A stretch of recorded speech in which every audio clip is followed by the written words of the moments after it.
welcome မင်္ဂလာပါခင်ဗျာ မင်္ဂလာပါရှင် ကျွန်တော်ကတော့ science ဆရာဖိုးစီရန်ဖြစ်ပါတယ် ။ကျွန်မကတော့ စီရီယယ်မင်းသမီးစန်းနေလာဝင်ဖြစ်ပါတယ်။ဆိုတော့ပြည်သူများကို campaign တစ်ခုနဲ့မိတ်ဆက်ပေးပါရစေရှင် ဟုတ် campaign ကတော့အညာဒေသမှာရှိတဲ့ rocket fighter ပြည်သူ့ကာကွယ်ရေးတပ်မတော်ကနေပြုလုပ်နေတဲ့ fighter တို့ရဲ့အောင်ပွဲဆိုတဲ့ campaign ဖြစ်ပါတယ် ။ဟုတ်ကဲ့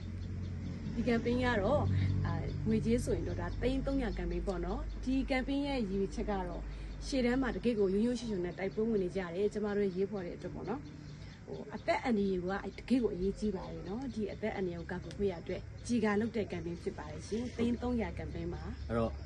အညာမှာရှိတဲ့အညာသားတွေကနေပြီးတော့ပြုလုပ်တဲ့ campaign တစ်ခုလည်းဖြစ်တယ်ပေါ့နော်အဲ့တော့ကျွန်တော်တို့ September ကျန်ခဲ့တဲ့ September တော့ဆိုရင်ကျွန်တော်တို့မီးရှို့ခံလိုက်ရတယ်ပေါ့နော်မီးရှို့ခံလိုက်ရတယ်အဲ့ဒီမှာပစ္စည်းတချို့တစ်ဝက်တွေလည်းပါသွားတယ်စစ်ရှောင်းပြည်သူတွေရဲ့အိုးအိမ်တွေလည်းမီးပြေးတဲ့ပါသွားတယ်ပေါ့နော်ဒီမတရားမီးရှို့တဲ့တွေကိုပါသွားတယ်ပေါ့နော်ကျွန်တော်တို့ရဲ့ရဲဘော်တွေပစ္စည်းတွေလည်းပါသွားတယ်အဲ့တော့ရေးပေါ်ဒါကျွန်တော်တို့ထားပြီးတော့ပြုလုပ်ရတဲ့ campaign လေးဖြစ်တယ် campaign ရဲ့ကာလကတော့10ရက်10လ2025နေပြီးတော့10ရက်17လ2025ဖြစ်ပါတယ်ကဲပါရှင်ဆိုတော့ဒီ300 campaign မှာပေါ့နော်ကြီးက300 campaign မှာပြည်သူများအနေနဲ့နိုင်တဲ့ဖက်ကနေပြီးတော့တာဝန်လေးတွေကိုကိုစီထမ်းဆောင်ပေးဖို့အတွက်ဒီနေရာလေးကတိုက်တွန်းပြရစီရှင်ဟုတ်ကဲ့ campaign နာမည်လေးပြန်ပြီးတော့ပြောပြရစီ Rocket Fighter ပြည်သူ့ကာကွယ်ရေးတပ်မတော်ကနေပြုလုပ်နေတဲ့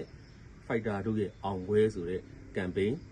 page လေးလည်းကျွန်တော် comment box မှာချပေးထားပါတယ်ပေါ့နော်အဲဒီရဲ့ page မှာတွားရောက်ပြီးတော့ပြည်တွင်းပြည်ပမှာရှိကြတဲ့ဒေါ်လာမိဘပြည်သူများအားလုံးနိုင်တဲ့တာဝန်လေးပါဝင်ပြီးတော့ထမ်းဆောင်ကြပါအောင်လို့ဒီနေရာနေပြီးတော့တောင်းဆိုရပါတယ်ဟုတ်ကဲ့ပါရှင်ကျေးဇူးတင်ပါတယ်